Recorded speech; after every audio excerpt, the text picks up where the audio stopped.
Right. ఇక తెలంగాణ రాష్ట్ర వ్యాప్తంగా ఇక్కడ బీఆర్ఎస్ పార్టీకి సంబంధించిన రజతోత్సవ ఏర్పాట్లు అయితే బ్రహ్మాండంగా కొనసాగుతున్నాయని బీఆర్ఎస్ పార్టీకి సంబంధించిన నాయకులు అయితే చెప్తున్నారు. అయితే ఇక్కడ రాష్ట్ర వ్యాప్తంగా కాకుండా ఇతర రాష్ట్రాల నుంచి కూడా చాలా మంది బీఆర్ఎస్ పార్టీ అభిమానులు వస్తున్నారు. అదేవిధంగా ఆస్ట్రేలియా నుండి కూడా గుర్రం శ్రీధర్ కూడా ఇక్కడికి సభా ప్రాంగణంలోకి వచ్చారు. ఒకసారి వారితో మాట్లాడే ప్రయత్నం చేద్దాం. ఎలా అనిపిస్తుంది సభ ఏర్పాట్లకు సంబంధించి, కానీ ఇక్కడ వాతావరణాన్ని చూస్తే ఏమనుకుంటున్నారు? ఈ సభ చాలా బ్రహ్మాండంగా తీర్చిదిద్దడం జరిగింది. ఇక్కడ ఉన్న నాయకులు కానీ, ఇక్కడున్న మళ్ళీ ఇక్కడ కార్యకర్తలు ఎవరైనా కానీ ప్రతి ఒక్కరు కూడా ఒక 10 లక్షల మంది ఇక్కడ సభకి హాజరై ప్రతి ఒక్క ప్రతికూలంగా ఉందని చెప్పి తెలియజేస్తున్నాను. అలాగే నేను ఆస్ట్రేలియా నుంచి రావడం జరిగింది. ఇంతకుముందు కూడా కరోనా టైంలో కూడా మన రాష్ట్రంలో ఏదైనా ఇబ్బంది ఉంటే అప్పుడు వచ్చి కూడా సేవ్ చేయడం జరిగింది.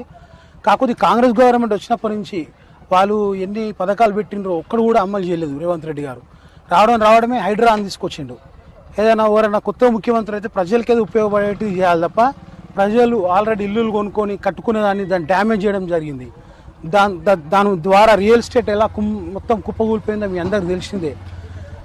అలాగే 6 గ్యారంటీలు, ఒక సిలిండర్ ఫ్రీ ఇస్తున్నారు, అది కూడా ఇవ్వలేదు. రైతు బంధు 5,000 కేసీఆర్ గారు ఇస్తే 7,000 ఇస్తా అని చెప్పడం జరిగింది, అవి కూడా ఇవ్వలేదు. రైతులు కూడా చాలా ఇబ్బంది పడుతున్నారు. రియల్ ఎస్టేట్ మొత్తం కుప్పగూలిపోయింది.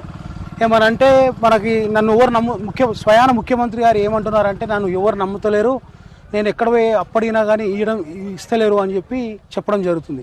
ఎందుకు ఇస్తలేరు అని అంటే ఆయన కరెక్ట్గా ఈ రాష్ట్రాన్ని మంచిగా రూల్ చేస్తే కదా ఇచ్చేది, ఎవరైనా నమ్మితే కదా. అసలు ఈ రాష్ట్ర ముఖ్యమంత్రి లాగా ఎవరు కూడా యాక్సెప్ట్ చేస్తలేరు. మన మాజీ ముఖ్యమంత్రి కేసీఆర్ గారు కూడా రేవంత్ రెడ్డి గెలిచినప్పుడు ఆయనకి ఆశీర్వాదం ఇచ్చిండు. సరే గెలిచినాం, మన రాష్ట్రాన్ని అయితే మంచిగా పరిపాలించు, మీరు మంచిగా పరిపాలిస్తే మా మద్దతు మీకే ఉంటుందని కూడా చెప్పడం జరిగింది. ఒక 1 year వరకు కూడా కేసీఆర్ గారు కూడా ఏమనలేదు. కాకపోతే ఈ ప్రజలు ఇబ్బందులు చూసి ఇలాంటి సభ పెట్టడం జరిగింది.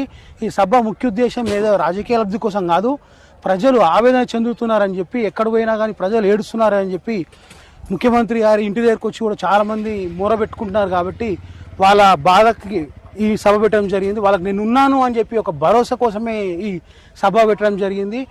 ఈ సభకి ఎవరు కూడా, కొంతమంది అంటున్నారు ఎంతమందిని తీసుకొస్తున్నారని, ఈ సభకి ఎవరు కూడా తీసుకొస్తలేరు. సభకు వాళ్ళే స్వయాన మన కేసీఆర్ గారు చెప్పింది వినడానికి ఈ సభకు రావడం జరుగుతుంది.